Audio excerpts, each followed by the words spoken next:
Hi, welcome to Heart of Gold. I am Paul Chartier. We're going to hear about KVC Kentucky, where people matter. Megan Moore, you're in development with KVC, and Ted Schaffhauser, you are a foster parent. That's correct. We're going to find out about you. I have never heard of KVC Kentucky, and if you can tell people like me a little overview of who you are and what you do, Megan. Sure. We are an in-home behavioral health provider. So we have several different programs. We work with children and families who are in need of clinical or case management services.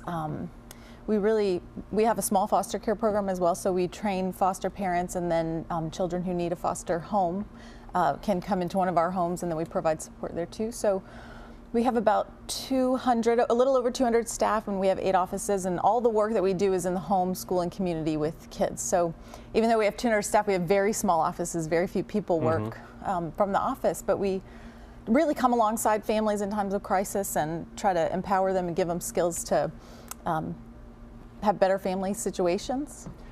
Let's get specific, not in names, but of situations.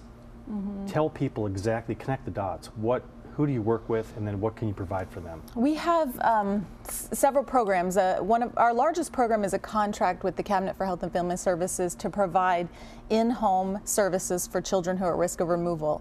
So these families have had a report from social services and have had an investigation and have an ongoing or open case. And contrary to popular belief, our state social workers don't want to remove kids. It's their goal to keep kids in the home if it's at all possible. And so we work with them to be able to provide services that families would need to have support, to learn new skills, to learn ways of interacting, even providing for basic needs. Some families need housing or need food or need to learn skills for budgeting or job training skills. And so we have programs that do that. And then we have another contract with the Cabinet to provide what they call diversion services. So the goal would be to divert kids from out-of-home care. So these are kids, these children are at risk of removal. And so the Cabinet, we work with them to be able to provide supportive services in the home. When you say removal, bad home life to keep them safe, or bad kids to get them out? No, I hate saying bad kids. There's no bad kids. There are kids that are in tough situations, and there are families that are really in tough situations. And so these are kind of high-risk families where there's instability in the home, there's habitability issues, so maybe the home, they don't have beds or they don't have food. There's also kids with significant traumatic histories, so they've been through a lot. I don't believe that any parent sets out to abuse their children, but circumstances sometimes they make mistakes, and so we can go in and help teach them things to help have better relationships, more positive relationships. But they are, these are in that program, these are families who really struggle, and we get the privilege of coming alongside them in a time of crisis and being able to provide help and support. We want to put your website on the screen, and we'll talk a little bit about what people can see, and then go to the website and then find out how they can help families and make the right kind of phone calls. Ted, you are a foster parent. Foster parent, 8 years now. How does that work? How did you get involved in it? And is it a rotation of children? How does that Well, happen? for us specifically, fostering was not necessarily the goal. The intent was to adopt, and we took courses and became foster parents, eligible foster to adopt parents with the state. And sort of, I guess, just out of necessity, we decided that we would consider other options than just an infant. And I think about a week after we were approved, they called with a very unique situation. 3 children that were in a sibling group, 2 4-year-olds and a 6-year-old that needed to be placed very quickly from another county. We actually were moving to a new home the day this occurred, and the home, obviously we had plenty of room, and we decided we could accommodate them, and so that's how we ended up with 3 at one time. And how long did they stay with you? They've stayed permanently, and they've been adopted for a significant period of time now. Yeah. I see the halo above your head. No, That's it's horns. That's There's that just is a cloud. fantastic. And you've Yeah. had them Thank how you. long? They came to our home March of '07 and have been there ever since. Ours situation was a little bit unique in the fact they came in, there was not the ability for any parent visitations. They came to us and stayed immediately. They had not been in other placements. They came directly from their biological home to us and have stayed.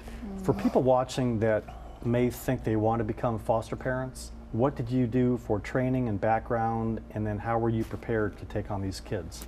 The state, the Cabinet for Health and Family Services has a program that you go through. It's an 8-week program, I believe, where you become a certified resource home, and you can choose to simply foster, or you can be a concurrent home, which means if the opportunity arises, you will then adopt those children, or you can be simply an adoptive home where you would only consider children that were available for adoption.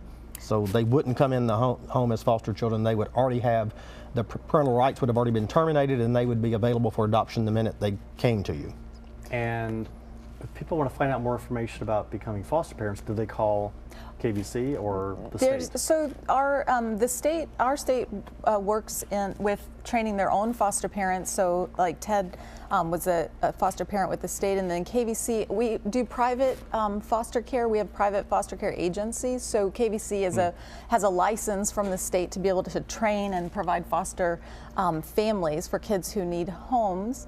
And so they can contact us, or they could contact the state. We have a very small foster care program, but we really love our foster parents and love the kids that are in our homes. We have phenomenal kids and phenomenal parents, and we have a lot of, we're what's called a therapeutic foster care provider, and so the kids that come into our homes oftentimes have a higher level of need. So they have experienced a lot of trauma, abuse and neglect, and they just need additional support. And so as a therapeutic foster care provider, we have a therapist and a case manager that also works with the family and helps to learn skills, helps to stabilize the children in the home. And then we work as a community partner with schools and different agencies, the cabinet, with other community agencies like hospitals or doctor's offices, or oh gosh, so you're anything. the connection point. Yeah. When an issue is going on, you're the safety net, and then you can disperse them to the proper channels to get the right services and medical So needs. we provide clinical services, behavioral health services. We do have a small foster care program. We have a large contract with the Cabinet for Health and Family Services in 60 counties, and then we also do in-home psychotherapy, in-home case management for really for anybody who has a need. And so we are contracted with 4 of 5 managed care organizations to be able to provide behavioral health services for people who may be depressed, who may be anxious, who may need some additional behavioral health care. And the unique thing about our agency is that we actually go into the home, as opposed to, if you needed to go, if you felt like you could use a therapist and have the support of a therapist, you may call your insurance company and say, who's listed on my panel, and go see someone in their office. Well, anybody can call us and say, you're listed with my insurance company, or do you take my insurance company, and here's kind of what's been happening. I've not been feeling good, or I'd like for somebody to come and see me. And so we would take a referral and then assign a therapist to go out and do an evaluation.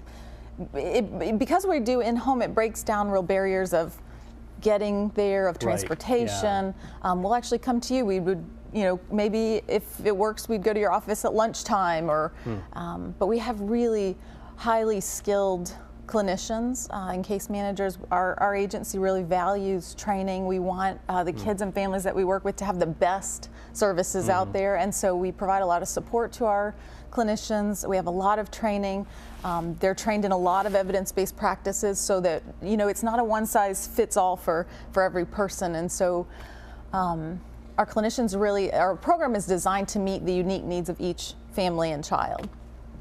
How many employees, and then how many people do you serve on an annual basis in Fayette County? We have over 200 employees. We have 8 offices across the state. Wow. Yeah, we basically, if you cut the state in half and Kentucky's in the, Lexington's in the middle, we're the right side of the state. We serve the whole eastern, northeastern, northern. We go all the way up to Cincinnati. It's remarkable. Yeah. It's good to have you. Let's put the phone number again so people can call you and get great services. Ted, I want to talk to you for a minute. What have these kids brought to your life? Oh, I really can't describe it. First of all, it changed our lives dramatically, but much for the better. I often get the comment, you know, those kids are so lucky to have you. And I said, you have it wrong. I'm so lucky to have those children. I think my relationship with her organization is a little unique, and I think it's important to clarify that these children came to our home via the state. They were removed. It was apparent very early that given the background and the traumatic history and what they had experienced, there was going to be a need not just for services, therapeutic services to them, but the family as a unit. Yeah. I mean, anytime you have that kind of change, it's overwhelming. And KVC provided services not just for the children, but as to help us have a cohesive family unit. Right. And you really can't do that in an office setting. They have to come into the home and see the dynamic setting and help us walk through all of the issues and help us sort of determine how we could build a family unit going from 2 to 5. A lot of the work we do is with families to help families learn how to interact well. To you know, a lot of the families that we work with have been through really hard things, and so we try to give them hope through providing support. Do you? I mean, how does the fee system work?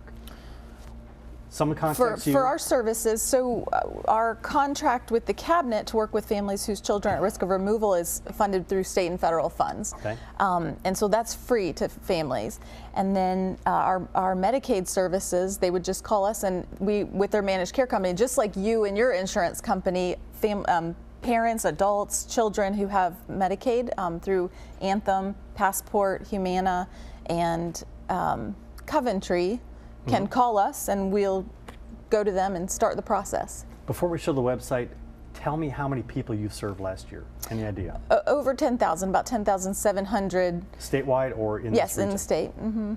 And think about 10,000 people, families.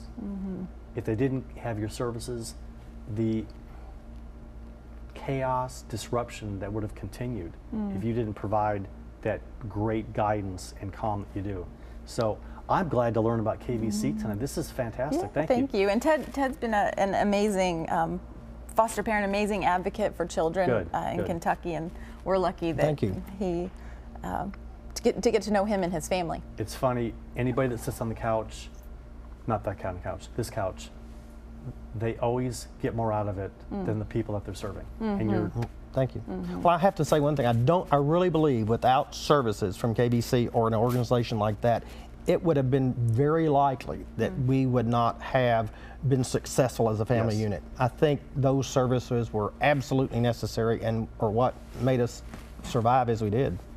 Ted, thank you, Megan. Thank you. Congratulations. Thank you so much. This is great much. to know. I'm glad to share this information and share the Facebook link. Yeah, we will. Thanks again. I'm Paul Chartier. We'll be right back on Heart of Gold.